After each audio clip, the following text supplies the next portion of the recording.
My name is Germana Ravanelli. I am a certified clinical hypnotherapist, a mind-body healer, a personal trainer, a nutritional therapist.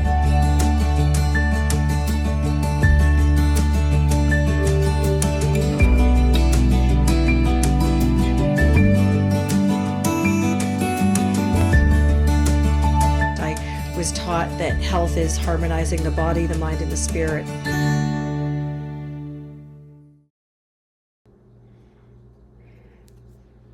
Hello, thank you for opening up this YouTube video. I want to offer a few ideas on how to create a sense of personal power by having a practice of meditation. Most people, they say they don't have time, and I understand we have all of these things that ask for something.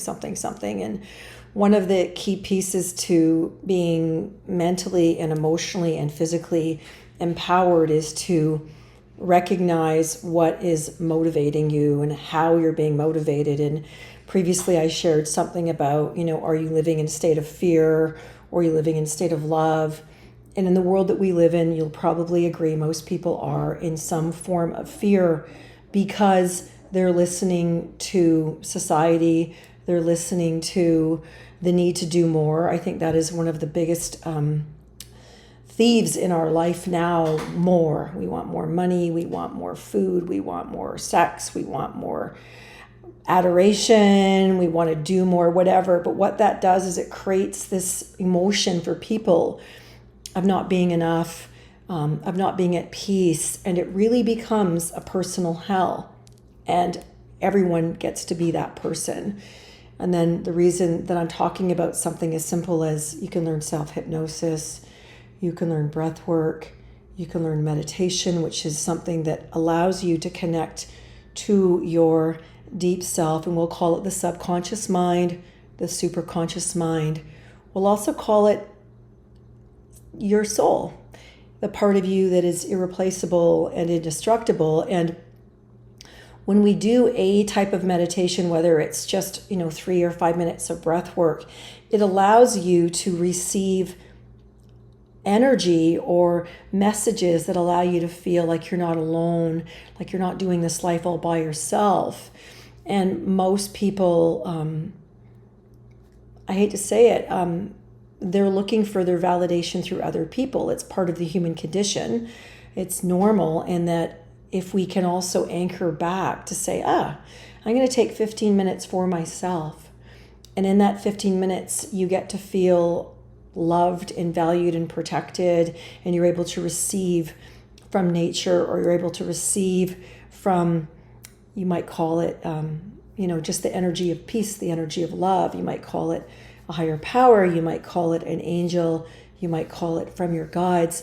But these are all energies that we have access to. We access them when we're asleep. And yet when we wake up, it's like a part of us goes, we're back here on Earth School. What did we do?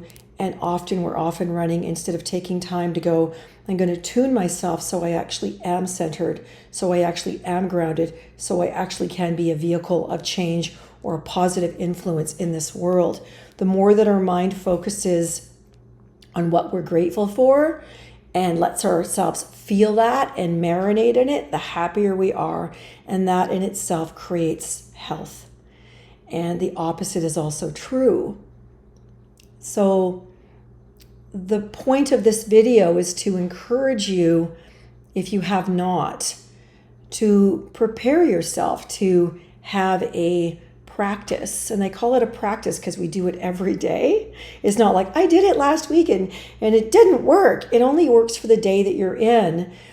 A practice that allows you to go, I matter.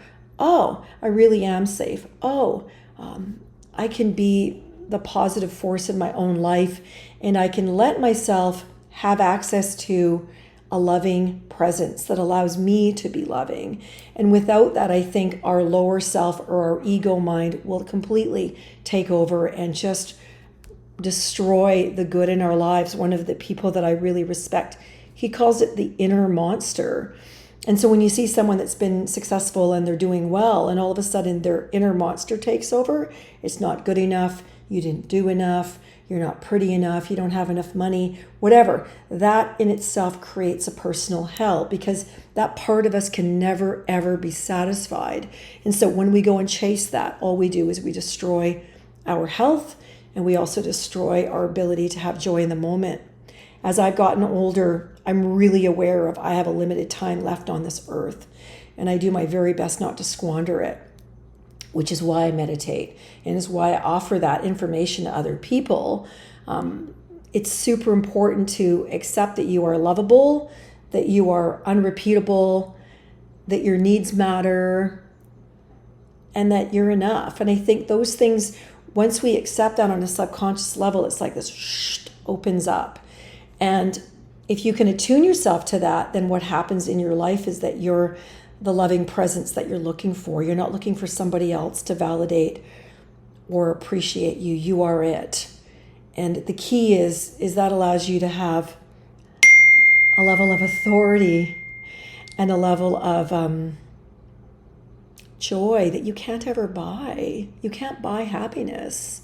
If you buy a new car, that might feel great for a while, and then you start getting the bills and you're like, oh my God, right? So then there's all those other things. But learning how to just give yourself permission to go, I'm really grateful for today. Like, even if you place one hand on your belly and one hand on your chest, and you just let yourself breathe and feel your breath, breathe and feel your breath, let your body receive it and release it. And then when you exhale, just say the word soft. All of a sudden, a part of you will shift, and that is your deep self, your subconscious mind. Soft. And then you might even just say, something that allows me to remind me that I'm loved or I'm lovable. And then you let yourself remember that, and you draw it into your body.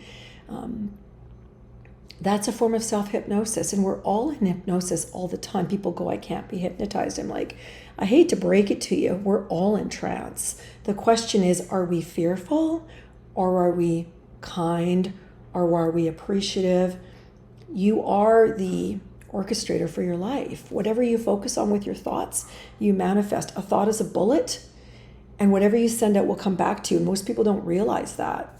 I was listening to a woman yesterday who is very powerful, Carolyn Mace, medical intuitive. She can read people and say, oh, you have cancer because of this, or this, or this, or this. And yesterday I was listening to her, and she said people that end up with cancer want revenge on other things and people, and it costs them. Their body cell tissue is drained by that. So the point is that whatever you put out, you pay for. If you put out, you know what, I'm human, I make mistakes, I'm allowed to make mistakes, and therefore you let other people be human without judging them, you're not going to need to attack the world, and you're going to let people just be who they are and accept that that's where they are in their life experience. And then you'll also offer that to yourself, hopefully. So I'm going to just cut it short. When you take time to meditate, to allow love to come into your psyche, you live a much better day. Nobody can take that from you. When you take time to write down 2 or 3 things that you're sincerely grateful for, your heart opens. Now you have more energy. You're actually much more powerful. And when you take time just to be aware of, the fact that you have this day today, it's a perfectly beautiful day, and you give yourself permission to just feel like you are enough, you've done enough, that you're safe, that you matter. What ends up happening is you're kind of self-programming, because we live in a very kind of a bizarre world, and it really becomes what we tell ourselves it's going to be. And so I'm not doing it today. I'm going to plan to do a nice meditation to give people tools to connect to a higher dimension of love, which you can call it heaven, you can call it God, you can call it what you want. But you have a lower self that's fear-based, and you have a neutral self, and you have a higher self that is full of love. And love isn't about stuff. It's about the stuff that you can't see. I have a beautiful dog. I love my dog. And my dog is my best friend. And I remind myself, this little soul came to me in this lifetime to help me keep my heart open. When your heart's open, you're happy. When you look at a little child that's giggling, their heart's open. They're more connected to heaven than we are, because they haven't been programmed out of it. And so as we do these little practices, we program ourselves back to have heaven here on planet Earth. And then you win. Then you are the one that is, living your best life. So thank you for listening. If you would like to be on my email list for when I do meditation groups, I do a group that I really love. It's teaching people how to learn how to love themselves, which is some of what I'm sharing here. I really think that is one of the most powerful gifts you can ever give yourself, because our life is a reflection of our relationship with ourselves. It's not about other people, it's us, and that's probably kind of weird. So I'm going to end this video, and I want to thank you for your time. I hope you have a wonderful day.